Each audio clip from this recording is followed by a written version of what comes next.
G'day and welcome back to the channel, Ginger Ninja's Movie Reviews. I am the Ginger Ninja and yes, these are my movie reviews. If you're new to my channel, thank you very much for tuning in, stopping by and checking it out. But you're probably wondering, what the hell is Trashy Tuesday? Well, it's Tuesday here in Australia and what I'm doing is looking at some of the trashiest films that I can find. And let's be honest, when you're looking at trashy films, you gotta look at 80s slashers. Of course there are a lot more trashy films out there. There's lots of action films that are trashy, comedies that are really trashy, some sci-fi films that are trashy, but let's be honest, most of them are trashy horror films and they are the most fun to look at. And it doesn't get much trashier than Sleepaway Camp 3.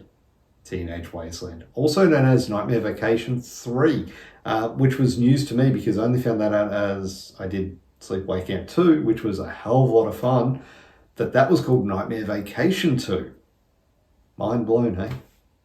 Anyway, look, before I do get into it, I do want to send a big thank you out to all my new and existing subscribers.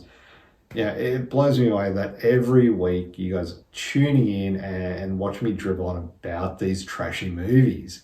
So, thank you. It's truly appreciated. Now, let's get into this film. And be aware, there will be spoilers ahead. So, if you haven't seen it, well, it came out in 1989, so you've had plenty of time to check it out. Pretty sure it's been streaming on various platforms. It's probably been on Tubi. I'm pretty sure I saw this on Tubi not too long ago as well. I was looking through there and I saw it on there. But, wherever you can find it, definitely give it a watch. It's worth your time. Or is it? Let's find out. Anyway, it was directed by Michael A. Simpson, who also directed Sleepaway Camp 2. It's good to have that, I guess, continuity. The film stars Pamela Springsteen as Angelabaker. Got the name right this time. Tracy Griffith, Michael J. Pollard, and many, many more. Now, the plot, and this is direct from IMDb. After murdering a young girl, Angelabaker assumes her identity and travels to Camp New Horizons. Built on the grounds of the camp she terrorized the year before and starts killing again. Yeah. Look, taking place a year after the events of Sleepaway Camp 2, this film takes very little time in getting into the cheesy action. And the film retains its low-budget charm and campy, pun intended, appeal that its predecessor had. It struggles, however, with a bit of a repetitive plot and a very uneven execution. I'm not sure if that's due to the fact that it was kind of rushed. Like the second film, after that was made, they just rushed this one straight out. That could have contributed to that very uneven execution of this film. But look, it's not a film for everyone. If you're looking for a sophisticated horror film with a very tight narrative and deep and meaningful themes, you're going to be disappointed in this one. If you're in the mood for a bloody good time filled with a hefty dose of 80s nostalgia, this movie delivers in spades. It's the kind of film that's best enjoyed with a group of friends, a bucket of popcorn, and just a willingness to embrace its absolute absurdity. Okay, so looking at the cast, and look, I'll be honest, character development isn't one of the film's strong suits. But it compensates this with a cast of very stereotypical yet memorable characters. From snobby rich kids to street smart tough guys, each camper feels like they've stepped out of an 80s teen movie. And it's this predictability, and whilst it is cheesy, it adds to the film's nostalgic charm. You're not here for deep character arcs. You're here for the spectacle of Angela's murderous creativity. And look, Pamela Springsteen returning as Angela delivers a performance that's, again, both chilling and oddly charming. She has a very nonchalant approach to murder, and paired with this deadpan one-liners. And look, some of those are, roll your eyes and groan worthy. But it adds to this unique flavour of a character that keeps viewers morbidly entertained and sets it apart from normal slashers, of the era.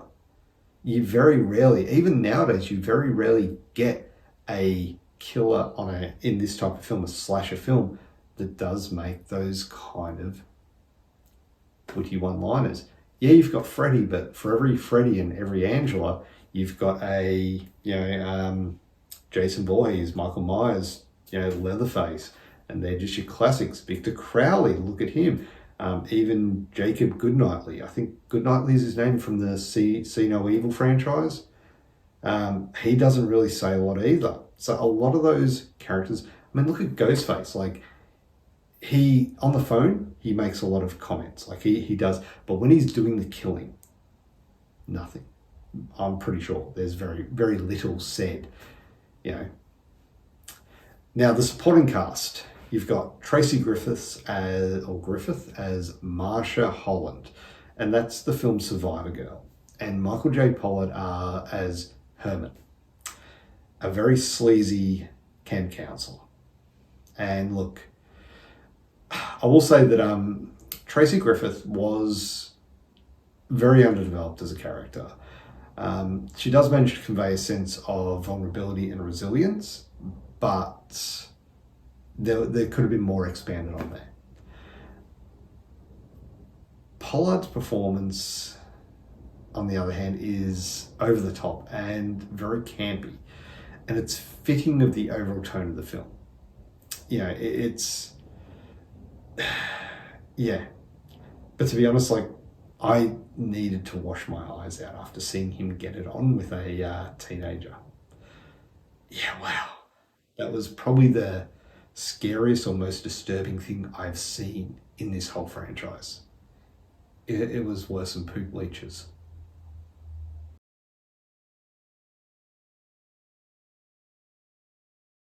So now on to the directing and the writing. And look, Michael A. Simpson's direction, it's competent, but it's unremarkable. The movie's tone oscillates between horror and dark comedy, and it's a balancing act that doesn't always land perfectly. Some of the scenes feel unintentionally humorous, while others aim for comedy but fall flat. However, it is the inconsistency that adds to the film's charm as well.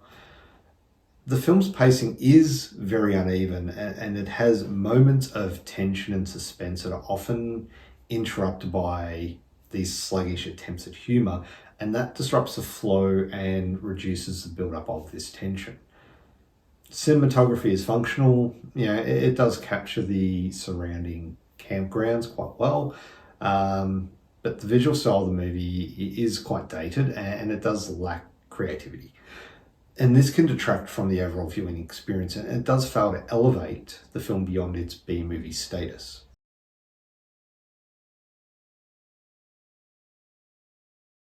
Now onto the effects, and look, the kills range from a lawnmower running over someone to a firecracker down the throat, or up the nose actually, and they are cringeworthy, but in the best way. But it's these special effects that are really restrained by the film's low budget. And this results in very unconvincing kills and gore and makeup that they fail to deliver the shock value, which is typical to the genre and to this series of film. If you look at the second one, the effects were cheap, but they look good. Think of the fire effect, like the skeletal remains in the fire pit. Did it look real? No. But did it look good and fun? Yeah, it did. Unfortunately, this film does not have that, and the kills feel very repetitive, and they fail to provide anything memorable. In fact, there's probably only maybe 2 kills out of the whole film that I feel are truly memorable, and that is the lawnmower scene. That was pretty good, but also the flagpole one. That was fun as well. But it's, fans of the genre are expecting memorable kills, and this film does not deliver that.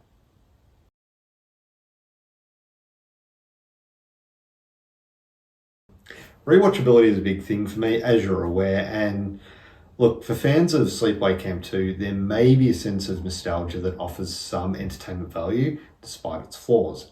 The film has got a cult following, I'll give it that, and this is likely due to the campy nature and its place within the larger Sleepaway Camp franchise. But would I go back and watch this? Yeah, I probably would. Not as a standalone film though. Do it as a double feature with Sleepaway Camp 2 and you're in for a good time. Just by itself though, it's not a great film by itself.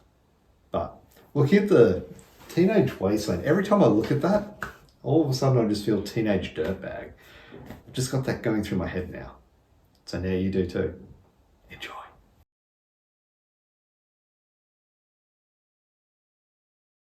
So, final verdict. And look, Sleepaway Camp 3 Teenage Wasteland is a missed opportunity to expand on the intriguing premise set out in the original Sleepaway Camp film. Its lack of innovation, poor character development, and the technical shortcomings make it a less memorable entry in the slasher genre. It's not as humorous as number 2, and it lacks a lot of the memorable characters and scenes that made the second film, for me at least, stand out. This film is best suited for die-hard fans and for those that enjoy campy, low-budget horror films. Casual viewers, or those seeking a high-quality horror experience, are going to find it disappointing. Look, overall, this is not my favourite, but it's definitely not the worst so far. I would give this film a 6 out of 10. So there you have it. That is my review of Sleepaway Camp 3 Teenage Wasteland, also known as Nightmare Vacation 3. Have you seen this film? What did you think of it? Let me know down in the comments below. I do enjoy hearing all your thoughts about these films. Am I wrong? Am I right? Let me know. Let's get a good discussion happening down in the comments below. So anyway, before I dribble on too much, thank you very much for watching. If you haven't already, please do hit that thumbs up button. Be much appreciated. Of course, subscribing to my channel if you've made it this far through.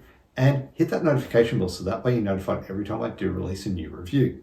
Got some, things in the pipeline, got some, live streams, things like that happening. So yeah, they're always going to be a lot of fun. Make sure you check all of them out when they happen. They will happen eventually. Anyway, thank you very much for watching. Have a great day. Bye.